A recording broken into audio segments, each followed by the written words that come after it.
قال الله تعالى في القرآن المجيد والفرقان الحميد ورفعنا لك ذكرك. قال الله تعالى في القرآن المجيد والفرقان الحميد إنا أعطيناك الكوثر. صدق الله العظيم.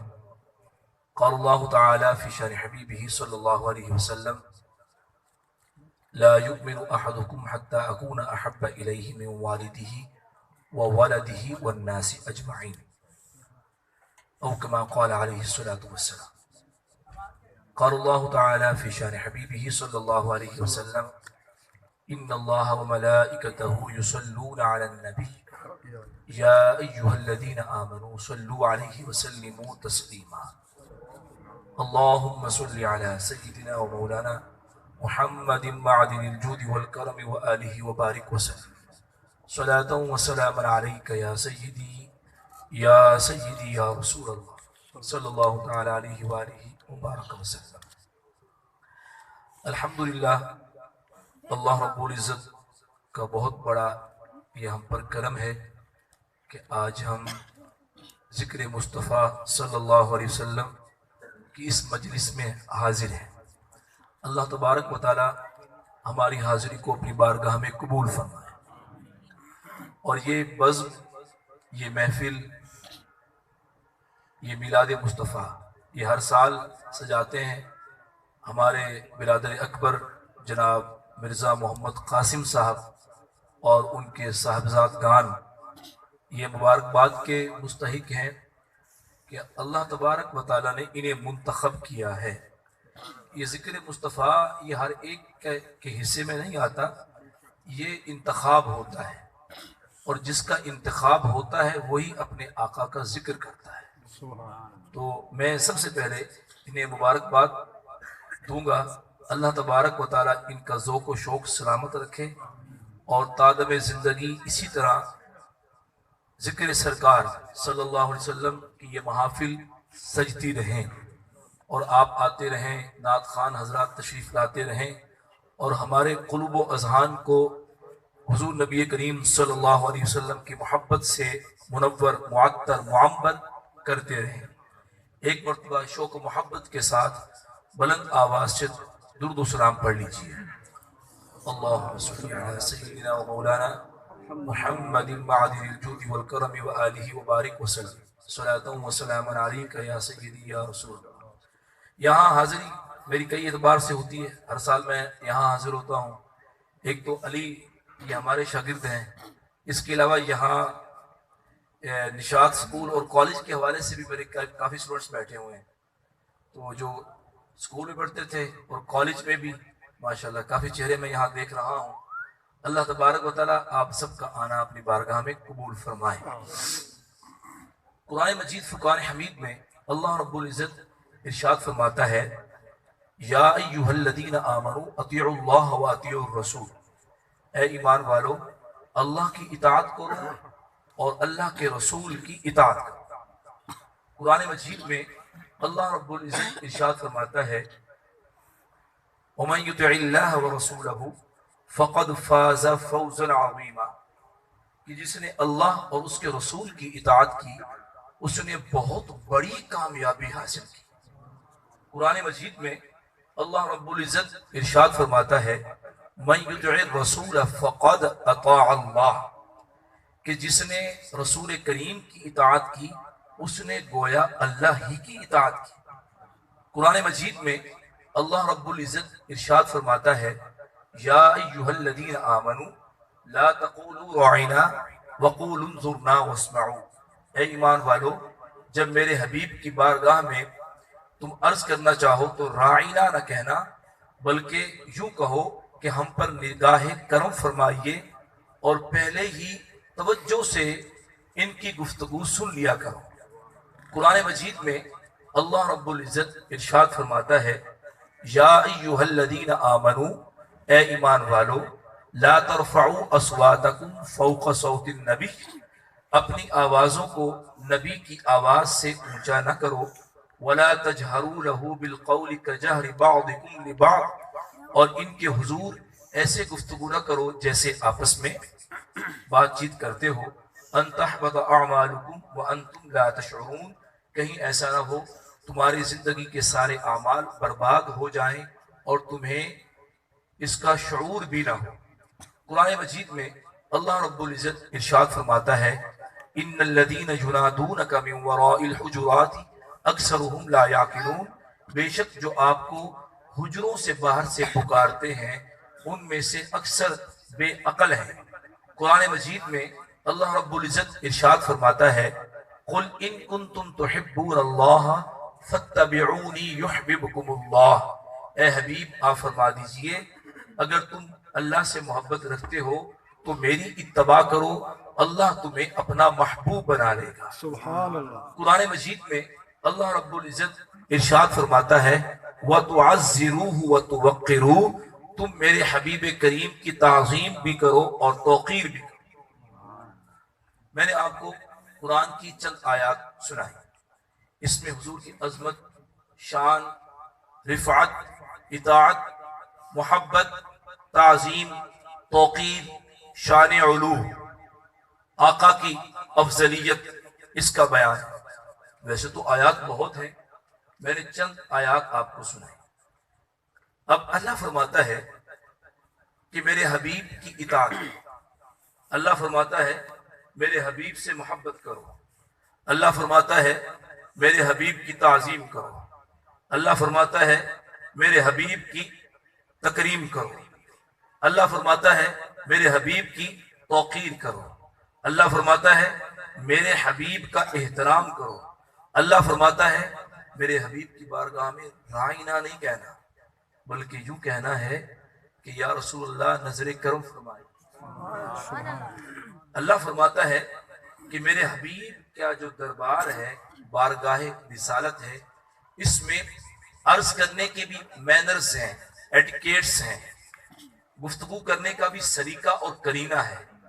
عامیانہ انداز میں یہاں گفتگو نہیں کرنی، اپنے لہجوں کو دھیما کر لو، اپنی آواز کو پست کر لو، کیونکہ یہ دربار مصطفیٰ ہے، یہ کوئی عام بارگاہ نہیں ہے۔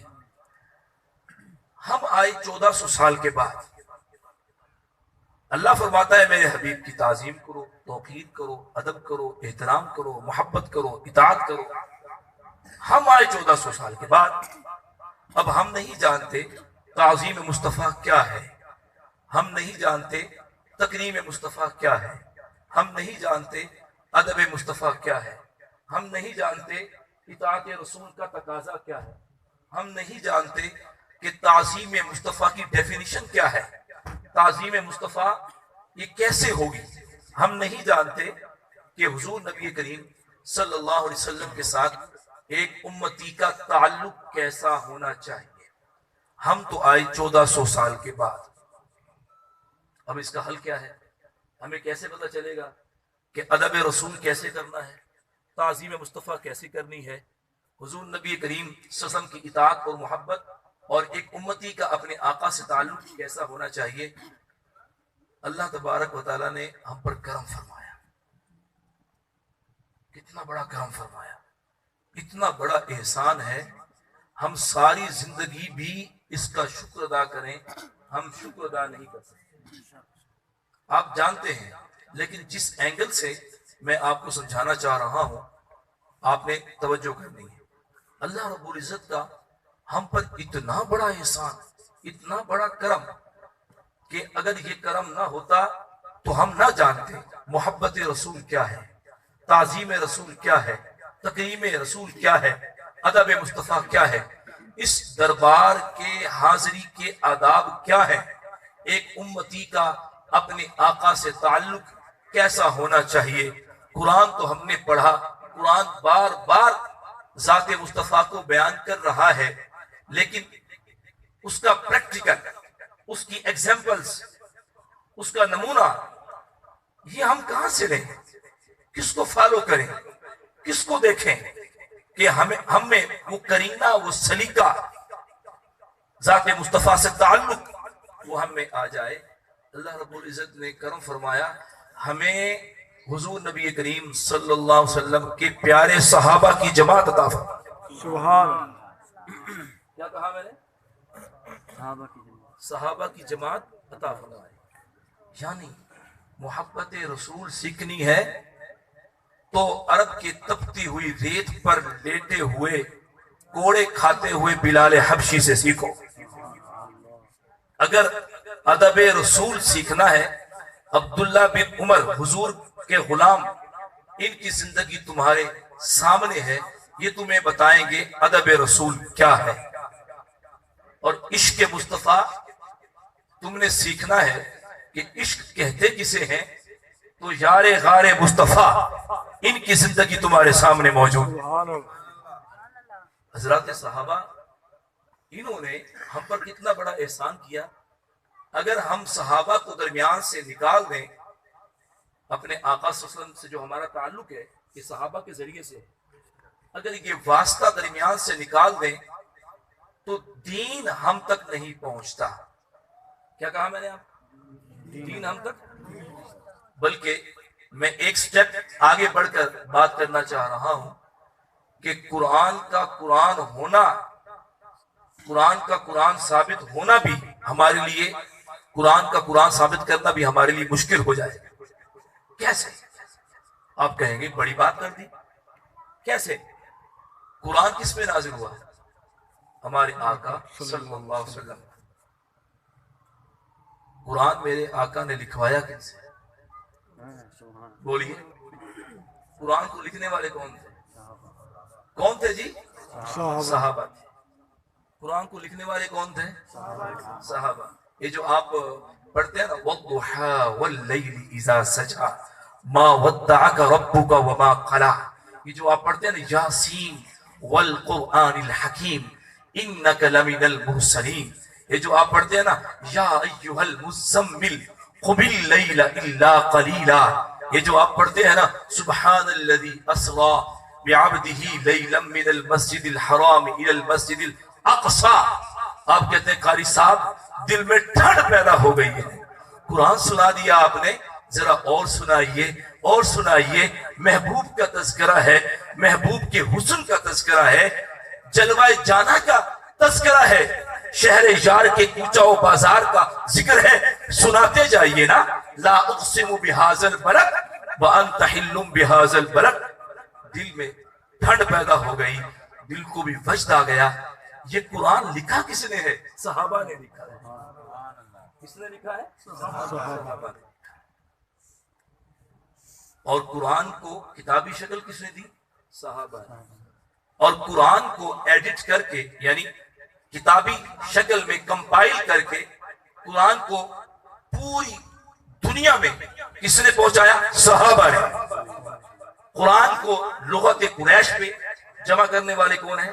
سیدنا عثمان غنی رضی اللہ تعالیٰ. تو صحابہ یہ وہ جماعت ہے، اگر ان کو مائنس کر دیا جائے تو شریعت دین اسلام کی جو عمارت ہے یہ پھر کھڑی نہیں رہتی. صحابہ دین اسلام کی فاؤنڈیشن ہے. صحابہ. اب اپنی اس بات کو مزید میں پختہ کرنے کے لیے میں مثال آپ کو دینا چاہوں گا کہ حضرات انبیاء کرام علیہ السلام تشریف لائے. آپ کی توجہ میری طرف، بس یہ بات کرنے کے بعد 2-3 احادیث میں نے سنانی ہے اور پھر میری بات ختم ہو جائے گی. حضرات انبیاء کرام تشریف لائے، ان کی امتیں آئیں. بالخصوص جو نوجوان یہاں موجود ہیں میں ان کی توجہ چاہوں گا. مجھے بتائیں کسی نبی علیہ السلام کی یہ چیزیں محفوظ ہیں کہ وہ پانی کیسے پیتے تھے، کھانا کیسے کھاتے تھے، ان کا لباس کیسا تھا، اور لباس میں جو وہ کرتا پہنتے تھے کرتے کی لمبائی کتنی تھی، وہ ان کی جو عبایا تھی وہ عبایا کیسی تھی، امامہ باندھتے تھے تو امامے کا رنگ کیسا تھا، امامہ باندھنے کا انداز کیسا تھا.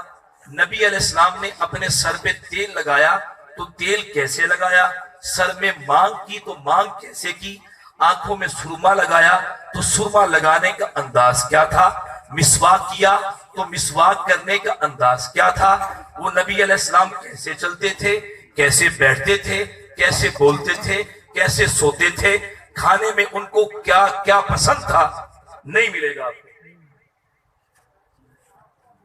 نہیں ملے گا، آپ کو نہیں ملے گا، لیکن قربان جائیں امت مصطفیٰ آپ کو مبارک ہو، اللہ نے بن مانگے یہ نعمت دے دی ہے، بن مانگے حضور کا امتی بنا دیا، بن مانگے یہ نعمت مل گئی کہ ہم حضور کے امتی ہیں، ہمارے آقا کی ایک ایک ادا صحابہ نے محفوظ کر ایک ایک ادا، میرے آقا کا بچپن، میرے آقا کا لڑکپن، میرے آقا کی جوانی، میرے آقا کی مکی زندگی، غار ہرا کے وہ پرسوز پرکیف لمحات، وہ طواف خانہ کعبہ، وہ طائف کی وادیاں، وہ میرے آقا صلی اللہ علیہ وسلم کا سفر معراج، مکہ سے بیت المقدس اور بیت المقدس سے آسمانوں کی طرف، اور پھر عرش و کرسی لوح و قلم سب چیزیں، اور پھر اس کے بعد دیکھیں مدنی زندگی، آقا کریم صلی اللہ علیہ وسلم کے سارے غزوات، ایک ایک چیز صحابہ کرام نے محفوظ کر، کتنا بڑا احسان ہے۔ اب دیکھیں میں چاہتا ہوں کہ میں سنت کے مطابق کھانا کھاؤں، احادیث موجود ہیں، سنت کے مطابق پانی پینا چاہتا ہوں، احادیث موجود ہے، لباس کیسا ہونا چاہیے، احادیث موجود ہے، ایک تاجر کو کیسا ہونا چاہیے، احادیث موجود ہے، ایک شوہر کو کیسا ہونا چاہیے، میرے آقا کا اسوہ صحابہ نے محفوظ کروایا، کتنا بڑا احسان ہے۔ تو آئیے ہم صحابہ سے پوچھتے ہیں کہ حضور کا ادب کیسے کرنا ہے، حضور کی تعظیم کیسے کرنی ہے، حضور نبی کریم صلی اللہ علیہ وسلم سے ایک امتی کا تعلق کیسا ہونا چاہیے۔ آج دیکھیں فرانس میں خاکے بنے اور یہاں ہمارے دلوں میں تکلیف ہے، ہم غمگین ہیں، ہمارے اختیار میں نہیں ہے، ہم کیا کریں، وہاں فرانس میں خاکے بنا رہے ہیں، یہ ایسا کیوں ہوا؟ میں یہ سمجھتا ہوں کہ ہماری کردار کی کمزوری ہے، اگر ہمارا کردار مضبوط ہوتا نا، ایک صحیح معنی میں جو مسلمان جیسا ہونا چاہیے ویسا ہوتا، تو آج ان کو یہ جرت نہ ہوتی، ایسا کچھ نہ ہوتا۔ اگر آج بھی صلاح الدین ایوبی والی خیرت ہوتی، اگر سلطان محمود غزنوی جیسا وہ ذوق اور عشق مصطفیٰ ہوتا، محمد بن قاسم جیسی غیرت ایمانی ہوتی امت مسلمہ میں، تو یہ آج دن دیکھنا نہ پڑتے۔ اللہ تبارک و تعالی ان تمام شاتمان کو، گستاخان کو تباہ و برباد کرے۔ اور میں بچے بیٹھے ہوئے ہیں اور نوجوان بھی، دیکھیں میں آپ کو بتاؤں، ہمارے آقا جو ہے نا، ہمارے آقا صلی اللہ علیہ وسلم، آپ کی ذات وہ ہے، وہ جتنا بھی ان کی شان میں اہانت کرے گا وہ اپنی ذات کو ڈیمیج کرے گا، حضور کا کچھ بھی نہیں کر سکتا۔ کیوں؟ تو گھٹائے سے کسی کے نہ گھٹا ہے نہ گھٹے، جب بڑھائے تجھے اللہ تعالیٰ تیرا، مٹ گئے مٹتے ہیں مٹ جائیں گے آدھا تیرے، نہ مٹا ہے نہ مٹے گا کبھی چرچا تیرا۔ چرچے تو ہو رہے ہیں، چرچے تو ہو رہے ہیں، وہ گھٹانے کی کوشش کر رہے ہیں۔ اس کو یوں سمجھیے، اگر چاند پر تھوکو گے تو تھوک کہاں گرے گا؟ اپنے چہرے پہ آئے گا۔ اگر کوئی کہے اس کو چاند کی روشنی اچھی نہیں لگ رہی، اب چاند سے وہ جیلسی ہے، وہ حسد کر رہا ہے، اور 14ویں کا چاند چمکتا ہوا، لوگ تو 14ویں کے چاند کے حسن میں گرفتار ہے، اور اس کو چمکتا ہوا چاند اچھا نہیں لگتا، تو اگر کوئی تھوکنے کی کوشش کرے گا تھوک اس کے منہ پہ آئے، ایسے ہے نا؟ تو یہ گستاخیاں کر رہے ہیں، یہ اپنا ہی چہرہ کالا سیاہ کر رہے ہیں۔ میرے آقا چمکے اور چمک رہے ہیں، چمکتے رہیں گے، اور ایسے چمکے کہ جو جس کی نسبت ان سے ہو گئی اس کا دل چمک گیا، اور جب دل چمک گیا، یہ چمکتے دل سے جب قبر میں جائے گا تو چمک ایسی ہوگی کہ قبر بھی چمک اٹھے گی، کیونکہ وہاں وہ آقا آئیں گے جن کے بارے میں ہمارے امام فرماتے ہیں، چمک تجھ سے پاتے ہیں سب پانے والے، میرا دل بھی چمکا دے چمکانے والے، تو زندہ ہے واللہ تو زندہ ہے واللہ، میرے چشم عالم سے چھپ جانے۔ آج کی اس محفل کا میں یہ پیغام دینا چاہوں گا آپ کو کہ حضور سے محبت ویسی کریں جیسے صحابہ نے کی ہے، ادب ویسے کریں جیسا صحابہ نے کیا ہے، آپ کا تعلق ویسے ہونا چاہیے جیسے صحابہ کا تھا۔ کیسا تھا؟ آپ کہیں گے بتائیے جی کیسا تھا، آئیے میں بتاتا ہوں کیسا تھا۔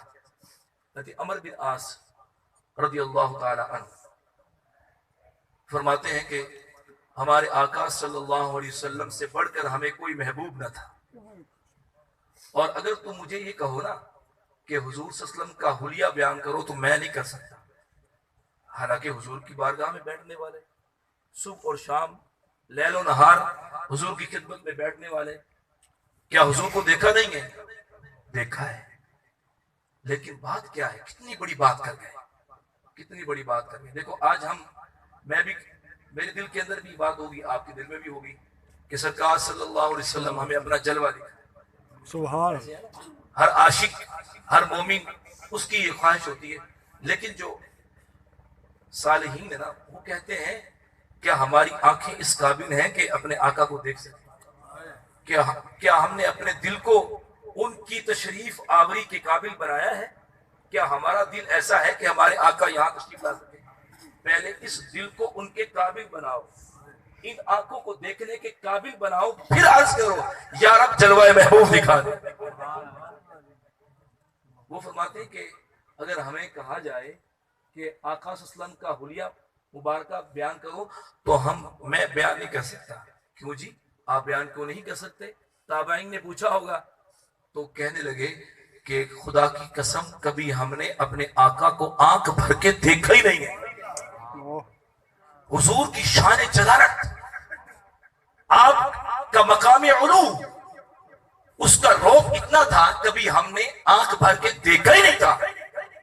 آپ تو بیٹھتے تھے مجلس میں، فرماتے ہیں جب ہم مجلس میں بیٹھتے کیفیت کیا ہوتی، حضور کی بارگاہ میں ایسے بیٹھتے، اتنی ادب کے ساتھ، اتنے ادب کے ساتھ بیٹھتے، اتنے ساکت و جامد ہوتے کہ پرندے صحابہ کے سروں پر آ کے بیٹھ جاتے اور وہ یہ سمجھتے شاید یہ کچھ ساکت چیزیں۔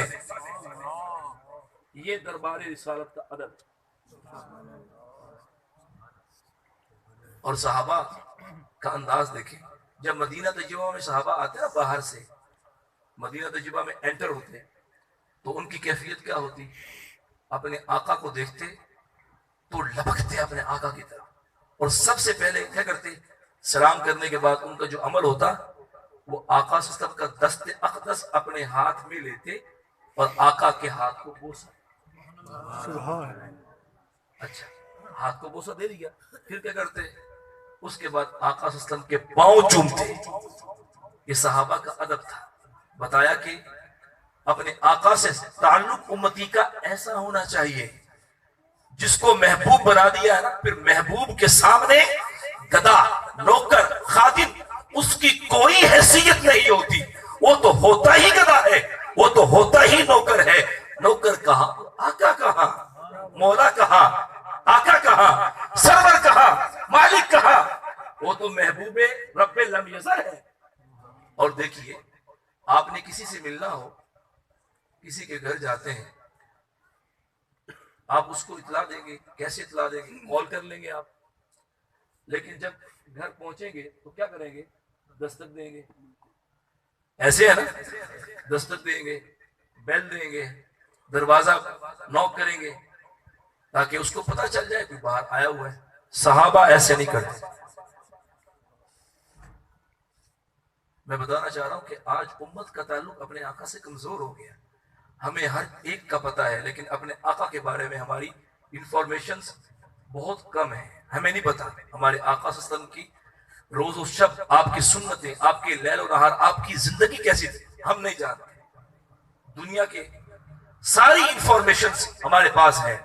کتنی بڑی بدنصیبی ہے جس آقا نے قبر میں آنا ہے، جن کے بارے میں کوشچن ہوگا ما کنت تقول فی ھذا الرجل، کہ تو دنیا میں ان کے بارے میں کیا کہتا تھا، اور قیامت کے دن لواء الحق جن کے ہاتھوں میں ہوگا، اور سارے نبیوں کی امتیں میرے آقا کی بارگاہ میں آئیں گی اور عرض کریں گی یا رسول اللہ ہماری شفاعت کیجئے، اور سبھی نبی کہہ چکے ہوں گے اذهبوا الى غیری، اذهبوا الى غیری، اذهبوا الى غیری، کسی اور کے پاس جاؤ، اور میرے آقا اپنے باہوں کو پھیلا لیں گے اور کہیں گے، فرمائیں گے انا لہا انا لہا انا لہا، اے امتیوں میں تو ہوں ہی تمہارے لیے۔ یا رسول اللہ، رسالت یا رسول اللہ، حیدری یا علماء اہل سنت زندہ باد.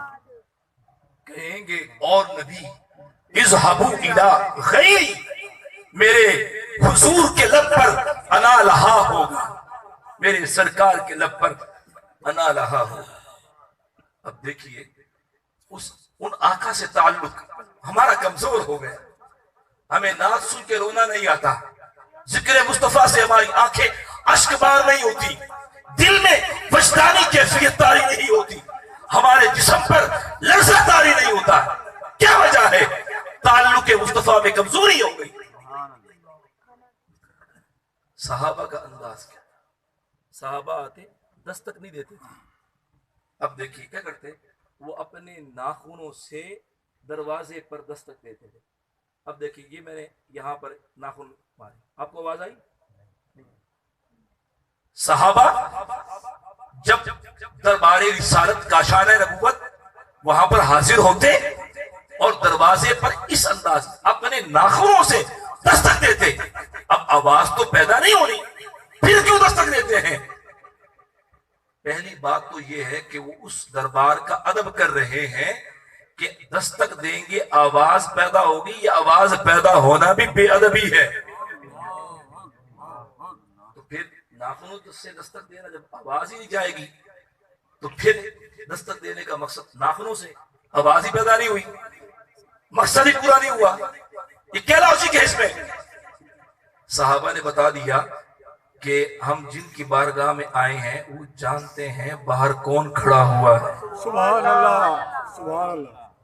وہ جانتے ہیں باہر، بلکہ اتنا نہیں جانتے، اتنا بھی جانتے ہیں کہ اس کے دل میں کیا ہے، بلکہ یہ بھی جانتے ہیں اس کا خاندان قبیلہ کیا ہے، یہ کس غرض سے آیا ہے.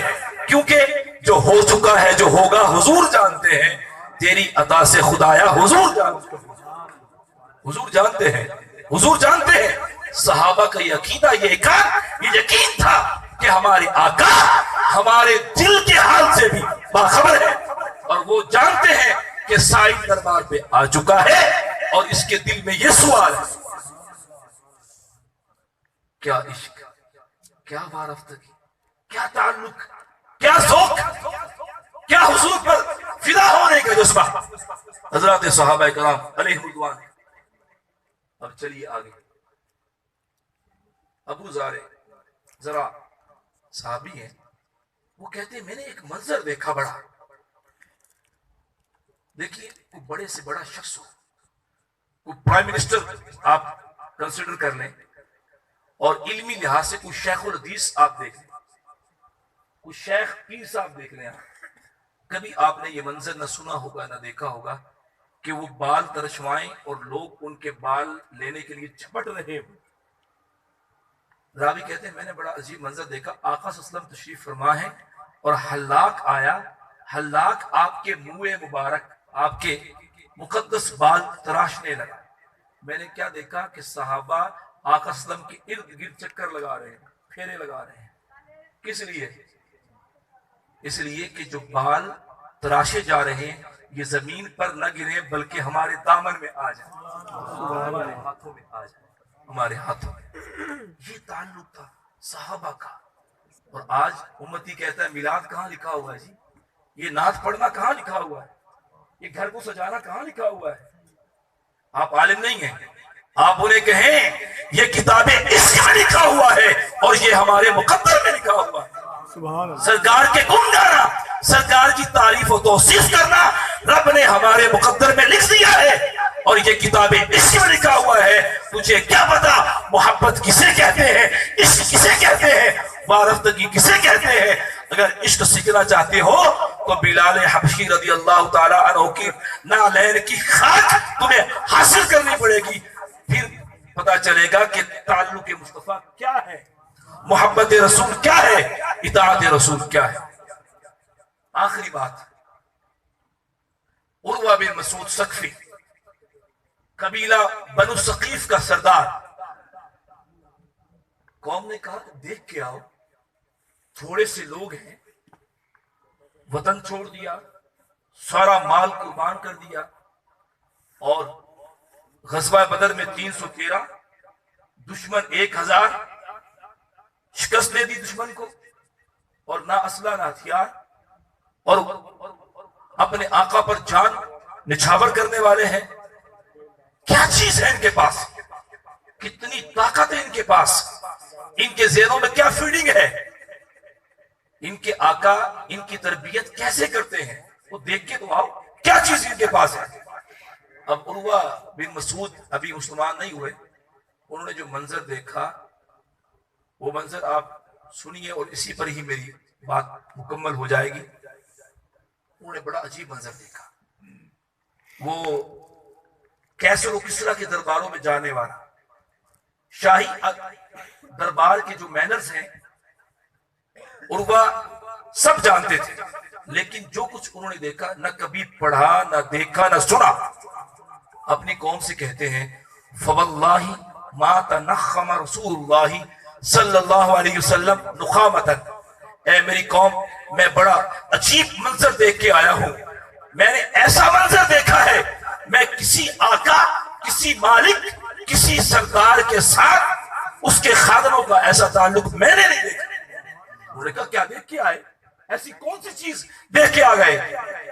عروہ کہنے لگے میں نے یہ دیکھا ہے کہ جب وہ اپنے دہن اقدس سے لعاب نکالتے ہیں، لعاب اقدس نکالتے ہیں، وہ زمین پر نہیں جاتا، کہاں جاتا ہے؟ فی کف رجل منہم، صحابہ اپنے ہاتھ پھیلا لیتے ہیں،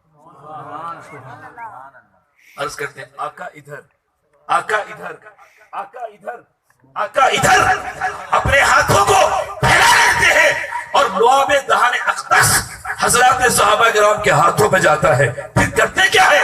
عروہ کہتا ہے میں نے یہ منظر دیکھا، کبھی نہ سنا نہ سوچا نہ پڑھا نہ دیکھا۔ منظر کیا تھا؟ اتنا ہی ہو جاتا، بڑی بات تھی، بڑی بات تھی۔ اس سے آگے کیا ہوا؟ اس سے آگے میں دیکھ کے حیران ہو گیا اور سمجھ گیا کہ ان کی عقیدت جیسے اپنے آقا سے ہے، نہ کوئی ایسی قوم پیدا ہوئی اور نہ ہو سکتی ہے جیسے محمد عربی کے غلام۔ نعرہ تکبیر، نعرہ رسالت، نعرہ خلافت، نعرہ حیدری، علماء اہل سنت، میلاد مصطفیٰ۔ کیا دیکھا ہوا؟